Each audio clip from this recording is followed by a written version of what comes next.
Según Génesis 47 del 12 al 27, durante la sequía en Egipto, José almacenó y preservó el alimento. Para subsistir, el pueblo tenía que venderlo todo y, por último, venderse incluso a sí mismos. Ese fue y ese es el precio por vencer.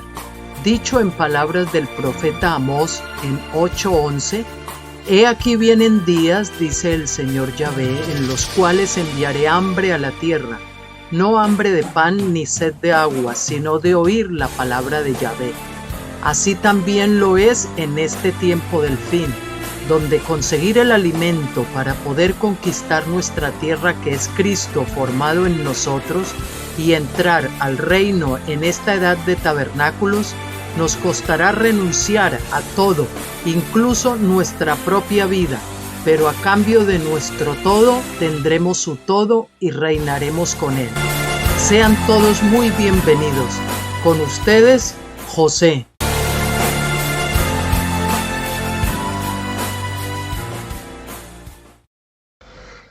Hola, buenas tardes, ¿cómo están? Les saludo en nombre del Señor, de nuevo con ustedes para continuar con el capítulo 2 y creo que vamos a hacer también el 3 del libro de Apocalipsis, porque estos son más cortitos. Y bueno, antes de empezar simplemente quería hacerles un breve comentario con relación al tema de Apocalipsis. Pues Apocalipsis con Cantar de los Cantares son los dos libros probablemente más difíciles de comprender o entender, a no ser que se tenga una gran revelación, ¿no? Yo hace muchos años leí, muchos años además, pues más de 20, el 25 tal vez o así, por primera vez el estudio de Apocalipsis de Watchman Nee, el chino Watchman Nee, que fue como mi nodriza espiritual en los primeros años desde que yo conocí al Señor, que se titulaba Ven Señor Jesús, un libro que analizaba versículo a versículo. Y bueno, en aquel entonces yo pensé que Watchman Nee había los dos libros más difíciles de la Biblia, los había dejado claros como la nieve, ¿no? Después, más adelante, y bastantes años más, pues quizás hace 10 años o 15 tal vez, pues me topé con el estudio de su sucesor, Witness Lee, que lo supera grandemente en revelación. He leído muchísimos libros de Witness Lee y su famoso movimiento El Recobro, no sé si ustedes lo conocen. Él continuó con el ministerio de Watchman Nee, pues él también tenía su estudio de Apocalipsis y bueno, lo lleva tanto a Cantares como a Apocalipsis. Él pues comenta algunas cosas que Watchman Nee no comentaba y le da pues también otra profundidad de otro tema.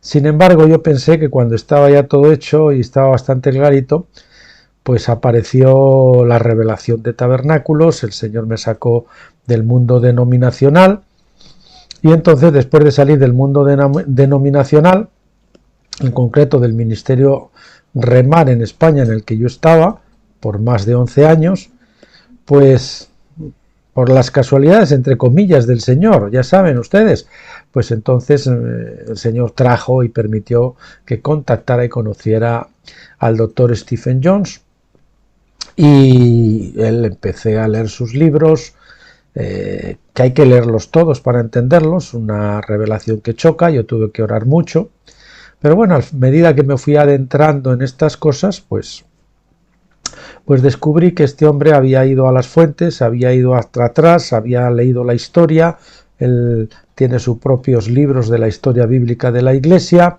había analizado los ciclos proféticos como nadie lo ha hecho, y es uno de los hijos de Isaacar entendidos en los tiempos y que saben lo que Israel tiene que hacer, lo que el pueblo de Dios tiene que hacer. Y así ha sido, ¿no? Yo con él tuve un vuelco y realmente pues entendí por primera vez el libro de Apocalipsis como hay que entenderlo desde una óptica, a mi modo de entender, futurística, pues porque la mayoría de los eventos de Apocalipsis ya han ocurrido. De hecho, estamos en el final de Apocalipsis, en la caída de lo que Apocalipsis llama Misterio Babilonia.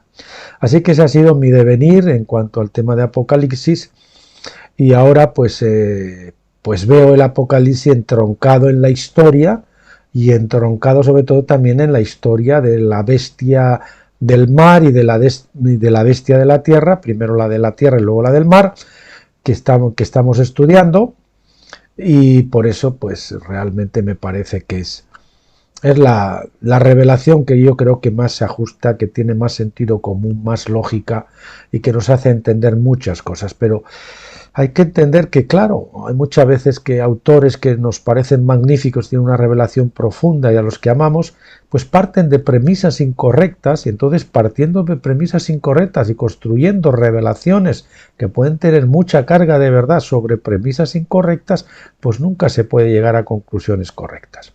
Espero que a ustedes les guste tanto este estudio de Apocalipsis como a mí, aunque no estamos estudiando el libro completo, como les dije ayer, sino que estamos simplemente pues haciendo un estudio de estos capítulos del libro 5 que me parecen de mucha actualidad por su carácter escatológico y vivo en este tiempo que estamos viviendo, porque vimos cosas que nos tocan de cerca, que estamos viviendo nosotros de alguna forma el cumplimiento de esa profecía que Juan escribió ya hace pues 2000 años, ¿no? Así que vamos entonces esta tarde aquí en España con el capítulo 2, que se titula La justicia igualitaria de Dios.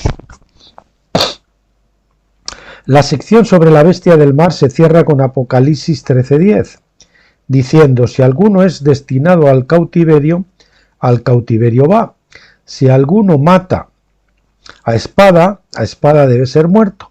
Aquí está la perseverancia o aguante y la fe de los santos. ¿Qué tiene esto que ver con las dos bestias de Apocalipsis 13? En primer lugar, la bestia del mar persigue a los vencedores, conocidos por Daniel como los santos del Altísimo. Por tanto, si estos santos son muertos a espada, no es por la justicia divina, sino por injusticia.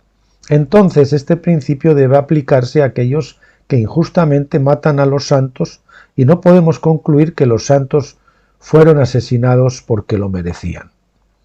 Más concretamente, sin embargo, esta declaración apunta a la mentalidad del antiguo pacto que se vio cuando Israel rechazó la espada del Espíritu que se les ofreció primero en el monte Horeb. Al negarse a escuchar la palabra por sí mismos, como podemos ver en Éxodo 20, 18 al 21, se quedaron con meras espadas físicas con las que conquistar Canaán. Por el contrario, Jesús dio espadas espirituales a sus discípulos y les dijo que conquistaran el mundo con estos medios. Es decir, el pueblo de Israel pues era la voluntad de Dios, pero no era el plan de Dios. De que fuera en aquel entonces, pues como ellos rechazaron, digamos, ese acercamiento al Señor y escuchar al Señor por ellos mismos, porque pues, eso significa morir. Para que podamos acercarnos a Dios y escucharle, la carne debe de morir. Pues ellos, por su miedo y por su temor, decidieron que fuera Moisés. Entonces no recibieron esa espada del Espíritu que les hubiese capacitado para conquistar la tierra prometida, no por la fuerza de las armas físicas, sino por la fuerza de la espada del Espíritu, llevando pues a aquellos habitantes de la tierra prometida en aquel entonces, los filisteos y demás, pues a una conversión espiritual. Entonces, al final, lo que Israel le hizo a los cananeos, se le hizo a Israel. Cananeos que sobrevivieron al genocidio, huyeron a otras naciones o fueron reducidos al cautiverio. Dios juzgó a los cananeos por matar bebés como parte de su práctica religiosa. Jerusalén más tarde hizo lo mismo. Cometió los mismos pecados que aquellos moradores de la tierra a los que el Señor les ordenó expulsar. Y así Dios pues los trató con el mismo estándar de medida, porque Dios es un Dios justo, de acuerdo con la ley de Levítico 19, 33 al 36, que Jesús confirmó también en el capítulo 7 de Mateo, versículo 2. Porque según la forma en que juzgues serás juzgado, y según tu patrón de medida te será medido. Juan luego hace referencia a este principio de pesos y medidas iguales en Apocalipsis 13:10. ¿Quiénes son los destinados al cautiverio? Son aquellos que han desechado la ley y la autoridad de Dios y han usurpado el poder como si el reino fuera suyo.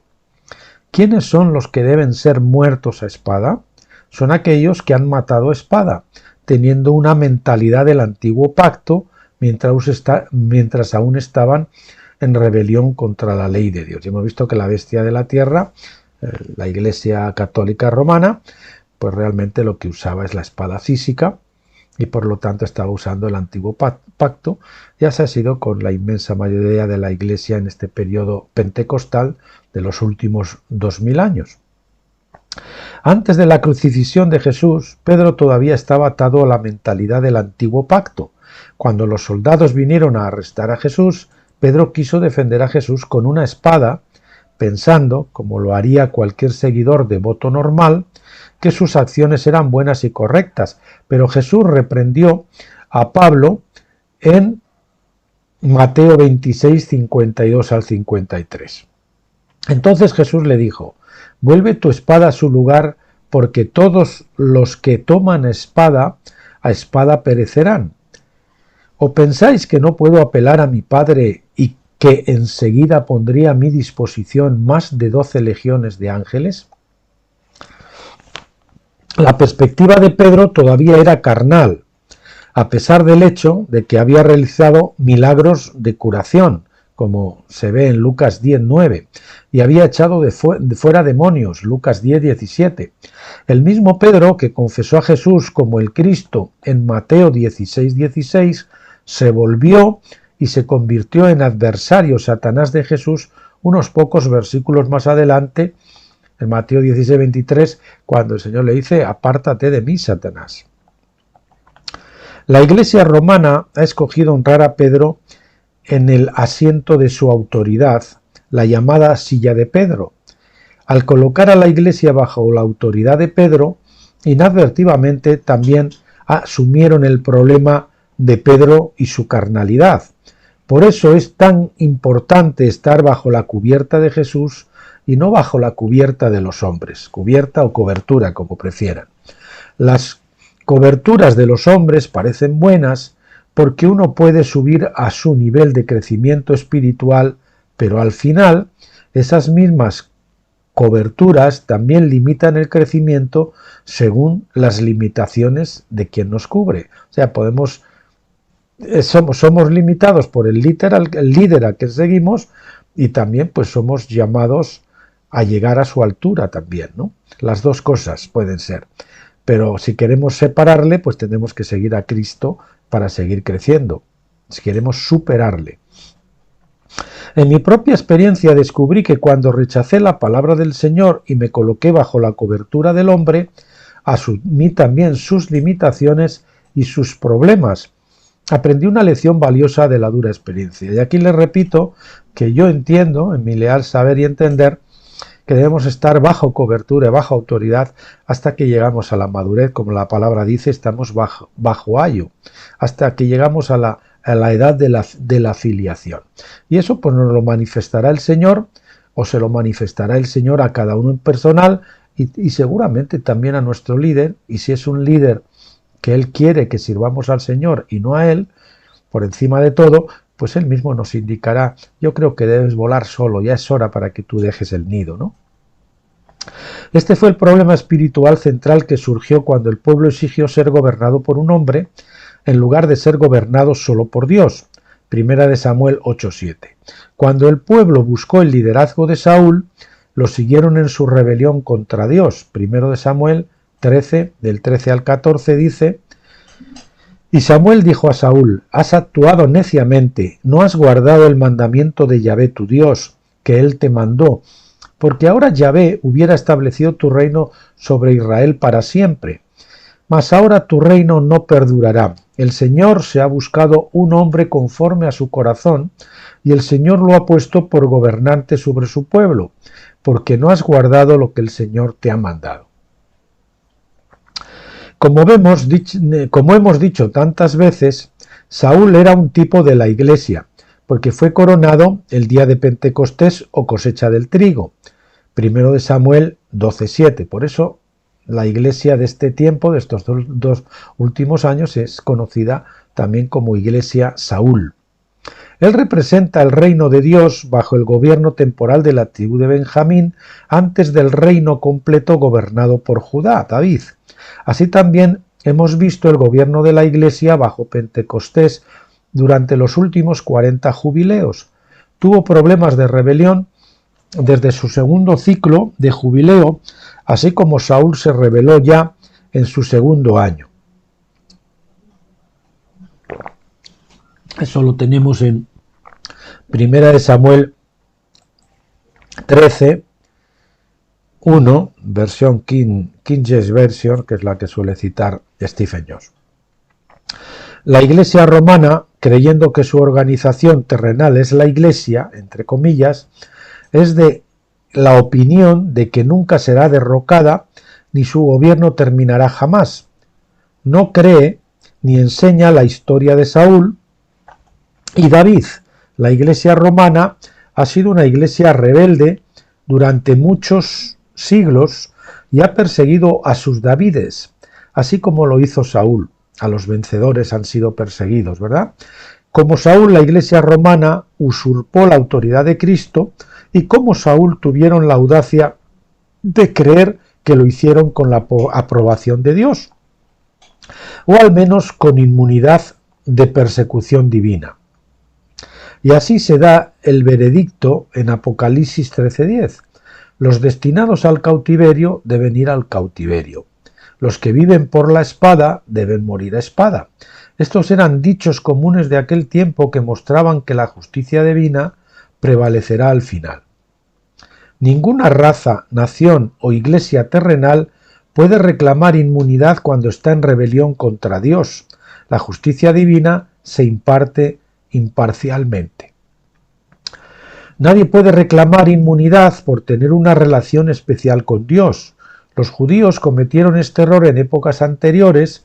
La Iglesia romana y muchas otras iglesias han cometido el mismo error en tiempos posteriores.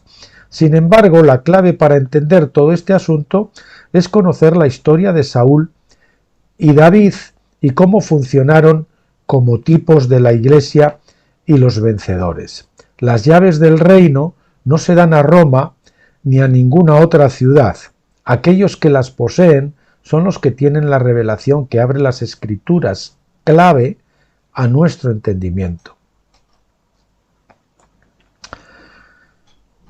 Resistencia o perseverancia y fe de los santos. Vamos a hablar de esto ahora. Apocalipsis 13:10 dice que este principio de justicia equitativa es la perseverancia y la fe de los santos. ¿Qué significa esto? La idea de la fe sola es enfatizada por Pablo en Romanos 4, del 4 al 5. Santiago enfatiza las obras como la evidencia de la fe en Santiago 2, del 17 al 18.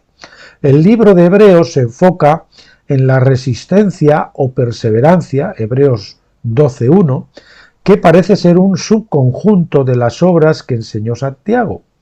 Pero en Apocalipsis 13:10 vemos tanto la fe como la perseverancia, como las cualidades prácticas de los santos perseguidos por la bestia del mar.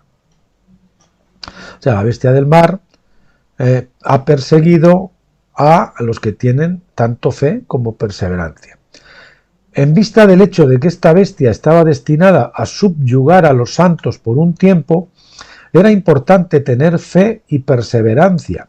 Si bien siempre hubo muchas opiniones diferentes dentro de las filas de la Iglesia romana, e incluso hasta el día de hoy, el pecado más grave para ella era negarse a creer que la Iglesia romana era la verdadera Iglesia, destacando eso de verdadera Iglesia, y que la salvación venía solo a través de la pertenencia a esa Iglesia, a la Iglesia romana. En otras palabras, para ponerlo en términos del Antiguo Testamento, uno tenía que permanecer bajo la cobertura de Saúl en lugar de unirse a la banda de los hombres de David escondidos como criminales en las cuevas y los bosques. Ya sabe que a David le siguieron pues este tipo de gente, los proscritos, los afligidos, los necesitados. La mayoría de los que fueron torturados y asesinados fueron los que renunciaron a la cobertura de la Iglesia romana, creyendo que la verdadera Iglesia se componía de los inscritos en el libro de la vida en el cielo. Hebreos 12:23. El hecho de que la Iglesia romana bautizara a alguien y luego lo considerara en regla no significaba que fuera un cristiano genuino. Ser un verdadero cristiano tiene que ver únicamente con la fe en Cristo. La fe en la Iglesia no es lo mismo que la fe en Cristo. Este es el tema clave. Cuando consideramos los escándalos de pedofilia que han expuesto a muchos sacerdotes, obispos e incluso cardenales en Roma, todos los cuales eran cristianos, entre comillas, según la definición de la Iglesia romana, ¿estamos de acuerdo con ellos? ¿No debemos creer más bien la palabra de Dios que la interpretación del hombre? ¿Es posible decir que tales pedófilos tienen fe y perseverancia? ¿Qué es la perseverancia? Es la capacidad de permanecer como miembro de la Iglesia ignorando el comportamiento inmoral de sus líderes. ¿No es más bien la capacidad de sus hombres de fe para soportar la persecución que viene de la Iglesia cuando se plantean objeciones? ¿Dónde está puesta nuestra lealtad? En Hebreos 12 creo que se nos dice, a mí esto el Señor me lo mostró muy claro una vez, que nos sometamos a nuestros pastores, a los que nos presiden el Señor. Pero en un versículo anterior, en el mismo capítulo, dice, considerando cuál haya sido el resultado de su conducta. Es decir, si el resultado de la conducta de su líder es nefasto, es negativo, es pecaminoso, pues usted haría muy mal y desobedecería a Dios si se somete a tal persona, a tal pastor, a tal líder. Nuestra lealtad debe estar con el Señor por encima de todo. La lealtad generalmente se reduce a una elección. En este caso, cuando una iglesia hace mal, ¿seguiremos fieles a esa iglesia o a Cristo? Nuestra lealtad es la evidencia de dónde hemos puesto nuestra fe, y dado que la mayoría de las personas tienen fe tanto en la iglesia como en Cristo, realmente se reduce a cuál reconocemos como una autoridad superior cuando debemos elegir. Al final, nadie puede servir a dos señores, como nos dice Mateo 6:24. El caso de Jonatán. Este es importante, esta porción, este epígrafe. Jonatán era el hijo de Saúl y el heredero al trono. Sin embargo, Jonatán amaba a David. Primera de Samuel 18:1. Y sabía que David verdaderamente había sido llamado a ser el próximo rey de Israel. Cuando se le ordenó a Jonatán que matara a David, se negó. Primero de Samuel 19:1-2. Su deslealtad a su padre trajo la ira sobre él y Saúl incluso le arrojó su lanza. Primero de Samuel 20 del 30 al 33. A Saúl le gustaba mucho arrojar lanzas a Saúl y a David, a todos los que le contradecían. Pero Jonatán es una figura trágica porque permaneció en la casa de Saúl hasta el día de su muerte. Aunque amaba a David y sabía que el Señor estaba con David, no tuvo los arrestos suficientes como para dejar a su papá Saúl y ponerse completamente del lado de David. Aunque amaba a David, murió con Saúl. Qué triste, ¿verdad? Primero de Samuel 31:2-4. Jonatán representa al verdadero creyente que se mantiene leal a la casa de Saúl y no a la casa de David. Como tipo profético representa a aquellos católicos romanos que genuinamente tienen fe en Cristo, pero que también permanecen leales a la iglesia de Saúl. Tal vez representen a todos aquellos que lamentaron la inmoralidad del Vaticano durante la Edad de Oro de la pornocracia, la edad de oro de la pornografía, hubo papas que eran verdaderos pornógrafos, ¿verdad?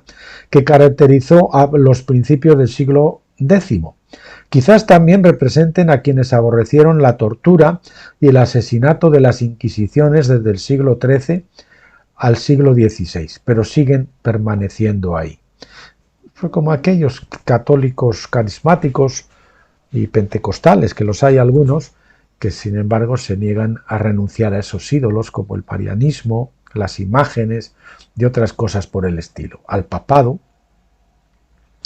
Al final solo podemos confiar, y más aún, que tenemos un papa hoy que está pues al frente de la agenda globalista, y ya saben ya saben ustedes los postulados que defiende la agenda globalista, que es una agenda completamente satánica que tiene como objeto despoblar el mundo y a los que queden someterlos a un régimen más o menos feudal, como el que existía pues en los tiempos del feudalismo, valga la redundancia.